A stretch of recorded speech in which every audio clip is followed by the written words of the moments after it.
Boa noite. Boa noite. Incêndio em Santos entra no terceiro dia. 6 tanques de combustível continuam pegando fogo.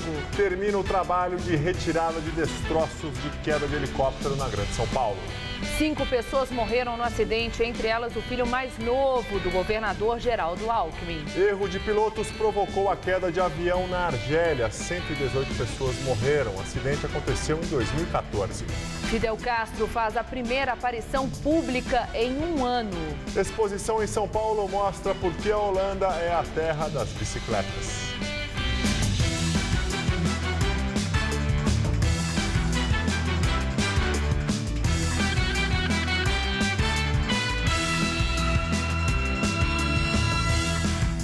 Incêndio na área industrial de Santos entra no terceiro dia. Hoje, mais um tanque de combustível pegou fogo. Com isso, já são 6 tonéis afetados. Os bombeiros acreditam que o trabalho de combate às chamas deve durar mais 4 dias.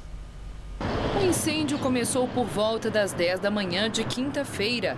As chamas atingem uma temperatura de mais de 800 graus Celsius e 50 metros de altura. Até agora foram usados na operação 4 bilhões de litros de água do mar, cerca de 40 mil litros de água por minuto.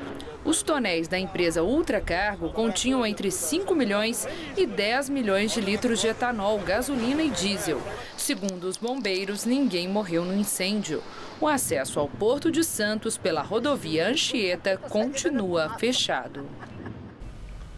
Em nota à imprensa, o governo do estado afirma que montou na Prefeitura de Santos um gabinete de crise para acompanhar e tomar providências adicionais de combate ao incêndio. No entanto, o texto não especifica que medidas serão tomadas. Termina a remoção dos destroços do acidente de helicóptero em Carapicuíba, na Grande São Paulo. O filho do governador, Geraldo Alckmin, e outras 4 pessoas morreram no acidente. A retirada das partes do helicóptero começou ontem, na hora do almoço, e só acabou no começo da madrugada de hoje. O material recolhido foi levado ao Seripa, Serviço Regional de Investigação e Prevenção de Acidentes Aeronáuticos. Com base nessas peças, os peritos tentarão descobrir a causa do acidente que matou 5 pessoas, entre elas Tomás Alckmin, filho caçula do governador Geraldo Alckmin. Até o momento, tudo indica que uma pá da hélice tenha se soltado em pleno voo. O helicóptero caiu no final da tarde de quinta-feira, enquanto fazia um voo teste. Testemunhas devem ser ouvidas a partir de segunda-feira. Ontem, o filho de Alckmin foi velado no Hospital Albert Einstein e sepultado no túmulo da família em Pindamonhangaba, no Vale do Paraíba. Moradores do conjunto de favelas do Alemão fazem caminhada pela paz. Nos últimos 2 dias de confronto, 4 pessoas morreram na comunidade. Entre os manifestantes havia crianças e moradores com camisas, faixas brancas e cartazes pedindo paz. Desde a última quarta-feira, 4 pessoas foram mortas, entre elas um menino de apenas 10 anos. Eduardo de Jesus Ferreira foi atingido com um tiro de fuzil na porta de casa, durante uma operação do batalhão de choque. Os policiais envolvidos na ação foram afastados e tiveram as armas recolhidas. De acordo com a assessoria da Polícia Militar, não houve confronto na madrugada deste sábado em nenhuma comunidade do conjunto de favelas. Situação bem diferente do final da tarde de ontem, quando outro protesto contra a violência, que começou pacífico, terminou em confusão entre a polícia e os manifestantes. Cerca de 300 pessoas chegaram a fechar um trecho da estrada do Itararé, principal via de acesso ao complexo do Alemão. Policiais militares usaram bombas de gás e spray de pimenta para liberar a pista e dispersar o grupo. Inclusão e Esporte. Um projeto em São Paulo vem desenvolvendo uma modalidade de skate para pessoas com deficiência. Marcos nasceu com a síndrome de Hanhart, uma doença rara que se caracteriza pela falta do desenvolvimento de braços e pernas. Apesar das deficiências físicas, a superação sempre foi uma meta de vida para ele. Marcos se formou em Direito, trabalha como analista financeiro em um banco, é cantor de uma banda de pop e rock e DJ em noites vagas. E uma de suas grandes conquistas foi começar a tocar em uma escola de samba. Eu cheguei e pedi para fazer o teste, Recebi não logo de cara, porque as pessoas olham e falam, não tem o braço, vai tocar o quê? Mas eu não desistia desse sonho e fui para uma grande escola, X9 Paulistana, eles me aceitaram. Fiz o teste igual a todo mundo. E foi lá também que Marcos conheceu o Sérgio Pato, que tem uma equipe de caveboard profissional. Marcos adora esportes. Ele já surfava e fazia mergulho com cilindro de oxigênio, mas queria ousar mais. Há 2 anos, Pato recebeu um desafio do amigo. Eu falei, Pato, como você anda de caveboard, eu queria andar também. Falei, pô, Marquinhos, vamos ver se então a gente anda, né? A gente monta um. E ele me pegou de surpresa, porque quando eu cheguei na casa dele, ele me fez um presente. Ele falou, Pato, tá aqui o caveboard, agora quer que você monte um. E aí a gente foi fazendo a engenhoca toda e trabalhando em cima dele, e deu o que deu hoje. O caveboard é um esporte que leva para o asfalto as manobras do surf. O equipamento é uma prancha de madeira que tem eixos com amortecedores que permitem maior inclinação e giros para o praticante. Sábado de sol e bastante gente aproveitando para fazer esportes aqui no Parque da Independência. Inclusive, um pessoal querendo mostrar que o caveboard pode trazer inclusão. Marcos, Pato e sua equipe de caveboard decidiram compartilhar a emoção de praticar o esporte com outras pessoas com deficiências. Esse é o caso de Laurinha, que tem 11 anos. Ela é a caçulinha do projeto Skate Sem Limites, que conta com 8 integrantes. Desde o fim do ano passado, ela não quer perder nenhum dia de treino. Chamando o Pato toda hora na internet, perguntando quando vai ser. O caveboard não é barato, principalmente porque vários itens são necessários para adaptar o equipamento. Ele custa de 900 a R$1.000. Mas aí vem a adaptação da cadeira, que é uma cadeira de kart, aí vem os cintos de segurança, vem a barra estabilizadora, porque para segurar o equilíbrio deles, né? Então, o montante de tudo isso é mais ou menos R$2.200. Por enquanto, os custos permitiram que os amigos tenham apenas um caveboard adaptado. Mesmo assim, eles querem que o projeto cresça. E Marcos não quer parar por aí. Agora falta o paraquedas que eu ainda não pulei, né? Tá aí uma próxima meta.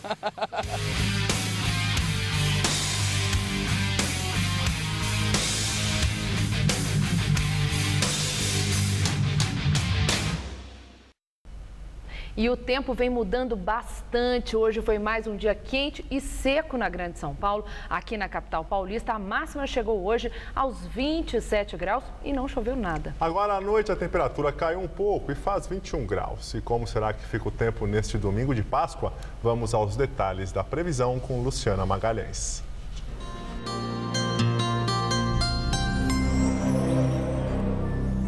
A chuva se espalha pelo Brasil neste domingo de Páscoa.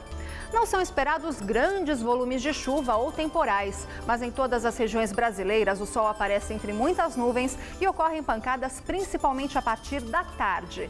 O domingo será de sol e tempo firme apenas no sul do Rio Grande do Sul, no leste de Minas e no Espírito Santo, na faixa que vai desde o norte do Amazonas até o Amapá e na área nordestina que vai desde o Ceará até Alagoas. Amanhã, máxima de 26 graus no Distrito Federal e de 31 em Natal. Já em São Paulo, o tempo fica bastante instável neste domingo. No oeste e centro-sul paulistas, a chuva é esperada a qualquer hora do dia e pode vir acompanhada por raios e rajadas de vento. Nas demais áreas, a expectativa é de pancadas de chuva a partir da tarde. Em Barretos, máxima amanhã de 30 graus e em Ribeirão Preto, calor de até 33. Para os paulistanos, o domingo de Páscoa será de pancadas de chuva à tarde. Essa chuva deve durar até a segunda-feira. E na terça, ela dá uma trégua. As máximas caem. Faz 27 graus amanhã, 25 na segunda e 24 na terça-feira. Um estudo da USP desenvolve peles em laboratório. Um dos objetivos é substituir testes feitos com animais. Até um simples batom exige todo o cuidado da indústria, que deve garantir que o produto não fará mal à saúde do consumidor. A tranquilidade vem só mesmo com testes. Fomos ao Departamento de Análises Clínicas Toxicológicas da Universidade de São Paulo. Aqui é desenvolvido um dos principais estudos nacionais de métodos alternativos. A bióloga Silvia Stuck é responsável pelo laboratório. Há 10 anos, é ela quem coordena o projeto chamado Pele Artificial. A pesquisa, em fase avançada, já desenvolveu um modelo para análises in vitro. O material vem de fragmentos de peles humanas doadas de cirurgias plásticas e que iriam para o lixo. Aqui, substituem coelhos. Ele é importante porque ele substitui um dos testes mais drásticos feitos em animais. Dependendo da potência do irritante ou do corrosivo, a gente tem uma ferida muito grande na pele do animal ou até mesmo a perda da visão do animal. Esse método alternativo já é utilizado em outros países e deverá ter a versão brasileira reconhecida pela Anvisa em até 1 ano. Com isso, o teste deve ficar mais acessível e, eventualmente, mais em conta também. Mas antes mesmo do mercado ter acesso a essa tecnologia, a universidade gera novos conhecimentos, como a produção inédita da pele envelhecida. No mundo, além da Europa, Israel e Índia também já baniram completamente o uso de animais em ensaios para cosméticos.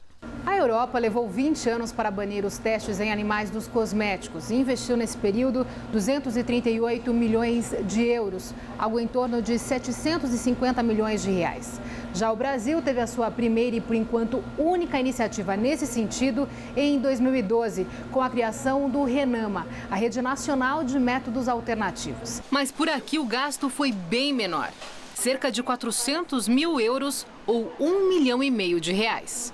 17 métodos alternativos já foram reconhecidos para serem usados nos laboratórios do Brasil, que tem até 2019 para substituir por completo os experimentos com animais por outros modelos.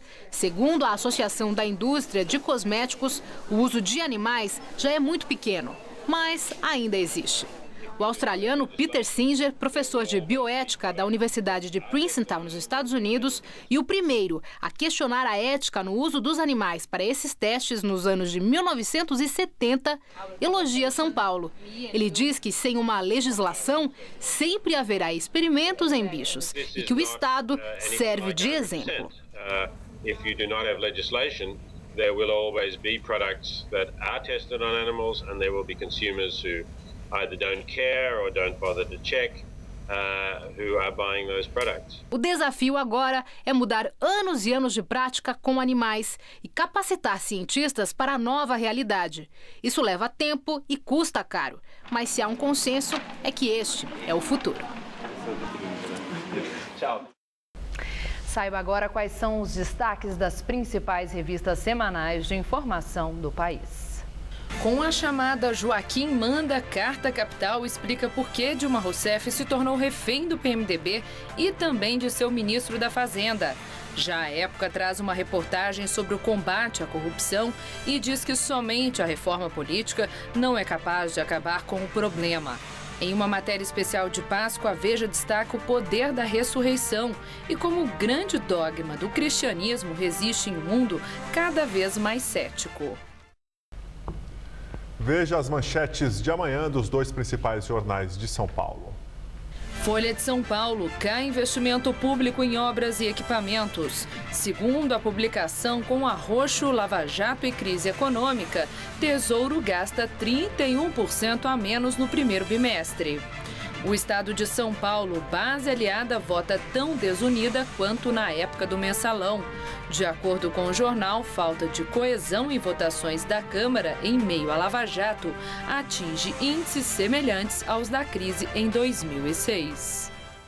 Operação Zelotes. Ex-secretário da Receita Federal, Otacílio Cartacho, pode ter participado do esquema de venda de decisões favoráveis a grandes empresas no CARF, o Conselho Administrativo de Recursos Fiscais. Cartacho presidiu o CARF entre 2011 e janeiro deste ano. Segundo reportagem do jornal O Estado de São Paulo, o ex-secretário da Receita Federal, entre 2009 e 2010, teve pelo menos 2 telefonemas grampeados com autorização judicial pela Polícia Federal. Conforme o inquérito, Cartacho mantinha relações de proximidade com investigados no esquema, entre eles o próprio genro, Leonardo Ciad Manzan. Nas escutas, lobistas e conselheiros conversam sobre supostas gestões do ex-secretário em favor de empresas suspeitas de pagar propina no órgão. O jornal tentou entrar em contato com Cartacho e Manzan, mas não obteve sucesso. Foi lançado hoje mais um guia sobre a cidade de São Paulo. A diferença é que neste trabalho da designer espanhola Ângela León, a realidade se mistura com a ficção em desenhos que mostram como a metrópole poderia ser diferente.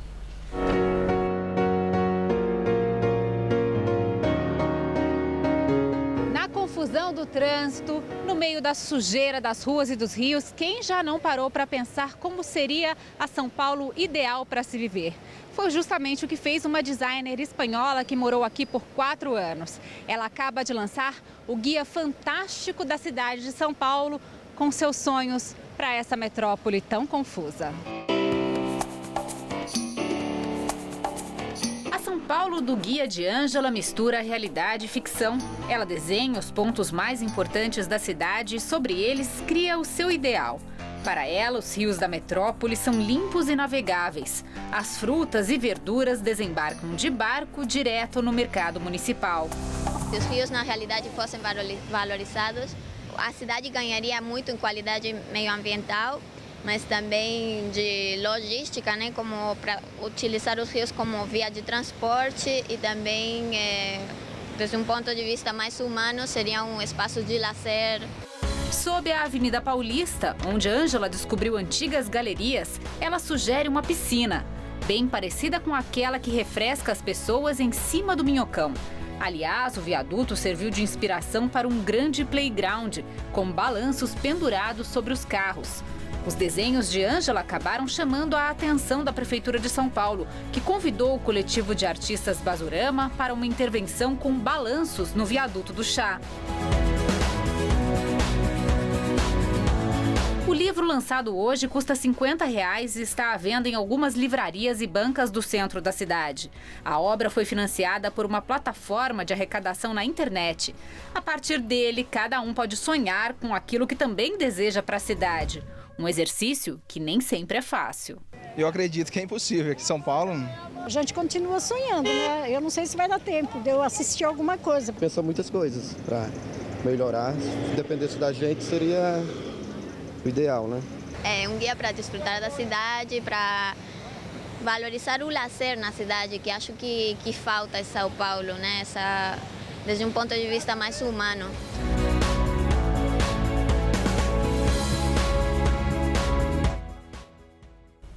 A Prefeitura abriu processo para que empresas privadas assumam a modernização do estádio do Pacaembu, um patrimônio paulistano. Seu Jerônimo tem 81 anos. Ele viu a antiga chácara por onde passava um córrego se transformar nesse patrimônio do futebol paulista. O Pacaembu tinha, vamos dizer, todos os campeonatos esportivos de estudantes, existiam todas as comemorações cívicas. O Pacaembu esboçava potencial para ser o maior dos maiores. Recebeu jogos da Copa de 50 e abrigou as provas de natação do Pan-Americano de 63. Em 70, a famosa concha acústica, palco de memoráveis espetáculos, foi derrubada para a construção do tobogã. A obra foi contestada pela falta de sintonia com o projeto original de Ramos de Azevedo. Nos anos 90, o Pacaembu sediou decisões emblemáticas, como a do Brasileirão de 94, um mega clássico entre Palmeiras e Corinthians. Isso sem falar nas 3 finais de Libertadores, em 2002, em 2011 e a última em 2012, quando o Corinthians levou o título. Com a inauguração das arenas do Corinthians e do Palmeiras, o Pacaembu deixou de atrair as grandes torcidas de São Paulo, como aconteceu no passado. Este ano, por exemplo, foram apenas 6 partidas oficiais aqui. Há 2 anos, haviam sido 66. O problema é que com as arquibancadas vazias e com a arrecadação em baixa, a Prefeitura terá dificuldades para fazer a manutenção de todo esse espaço, um custo anual de R$ 9 milhões. Por isso, o governo municipal abriu licitação para que empresas assumam a revitalização do estádio. A concessão prevê a adequação do Pacaembu aos modelos de arenas multiuso. Uma das interessadas é a Associação Viva Pacaembu. A entidade pretende fazer a reforma por meio de parcerias com o setor privado. Ele é sustentado por nós, cidadãos paulistanos, né? Então, na verdade, é uma forma como a Prefeitura, como a Secretaria de Esportes pensou em dar uma gestão mais moderna para o bem público. A modernização não inclui o Museu do Futebol. O espaço já é mantido pela iniciativa privada desde a inauguração, em 2008. Do ponto de vista do museu, qualquer uso que se faça de um patrimônio público, que seja um uso criativo, que seja um uso voltado à educação, ao esporte, à cultura, ao lazer, é muito bem-vindo.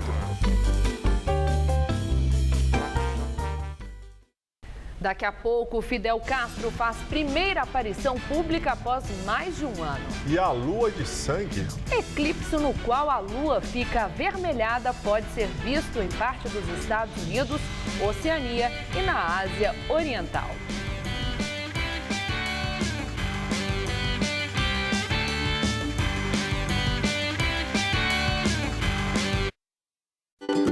Existem vários tipos de poupadores. O poupador tranquilo, que valoriza a segurança. O poupador determinado, que sabe que poupando sempre, vai longe.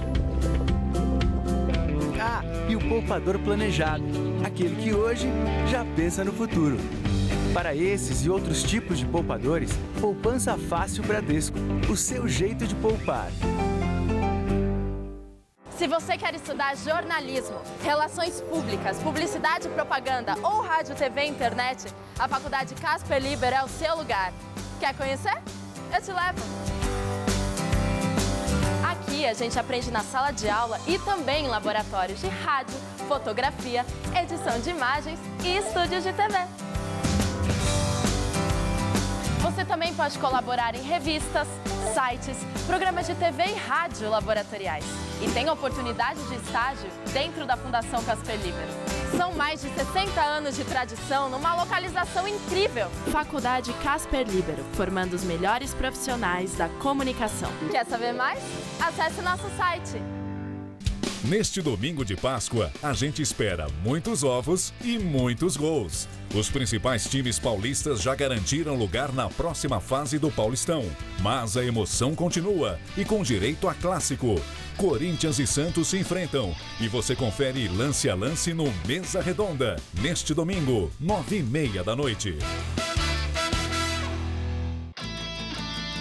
Oferecimento Lux Color. Tudo que é muito bom é tão bom quanto pintar com Lux Color. Baltec, super manta líquida impermeabilizante. Antitranspirantes Dove Men Care. Protege sem irritar sua pele.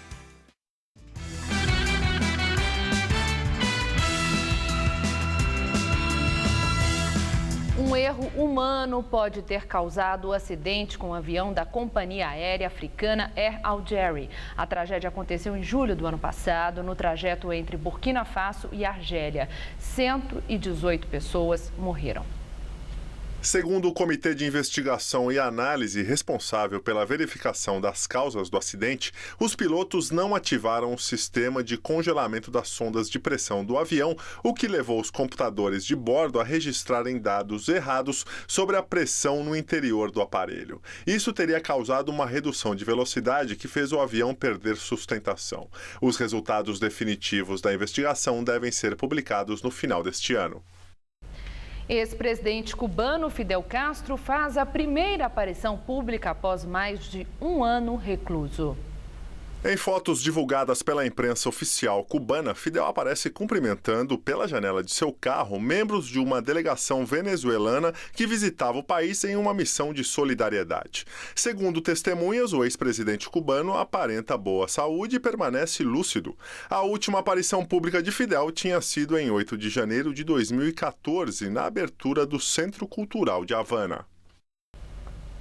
Um grupo de designers traz para São Paulo uma exposição que revela como a Holanda se transformou no país das bicicletas.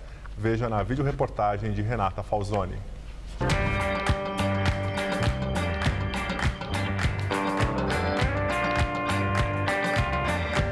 Pedalar e cá. Lá, Holanda. Cá, Brasil. A exposição está dividida em 15 temas. Interessante este daqui, 1960 a 70, que conta a escalada de como o país tornou-se um país ciclável.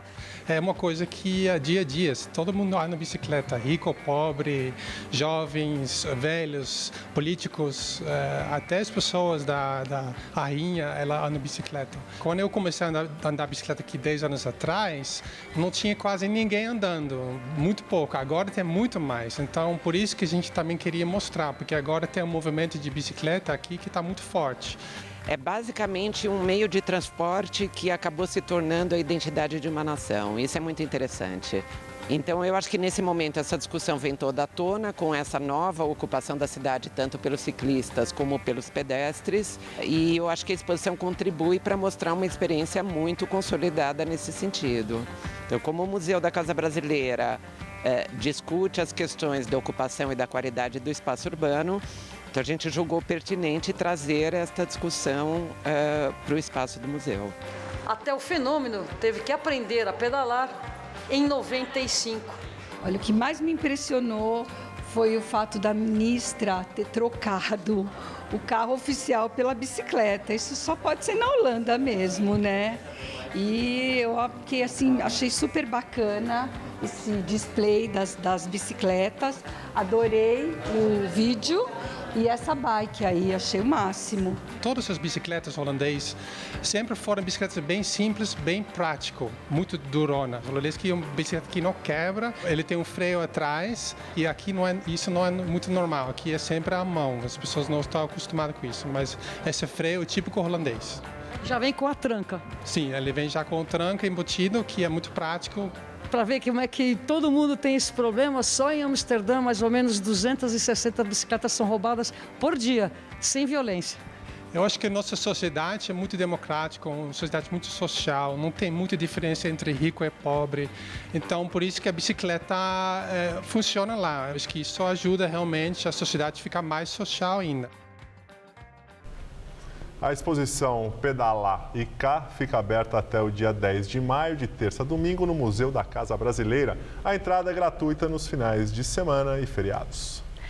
Um eclipse lunar total diferente pode ser visto pelos moradores de parte dos Estados Unidos, Oceania e da Ásia Oriental na madrugada deste sábado. O evento é conhecido como lua de sangue porque a lua adquire um tom avermelhado. Isso acontece porque a sombra da Terra se projeta na lua cheia e a cor vem da distorção da luz depois da passagem pela atmosfera terrestre. Dessa vez, a lua de sangue durou pouco mais de 4 minutos. É a terceira vez que esse fenômeno acontece em menos de um ano. Em setembro, o eclipse poderá ser visto aqui no Brasil. E o Jornal da Gazeta fica por aqui. A edição de hoje pode ser vista daqui a pouco no site tvgazeta.com.br/Jornal da Gazeta. Um ótimo domingo para você. Nós voltaremos na segunda-feira, às 19 horas. Uma boa noite, feliz Páscoa. Fique bem.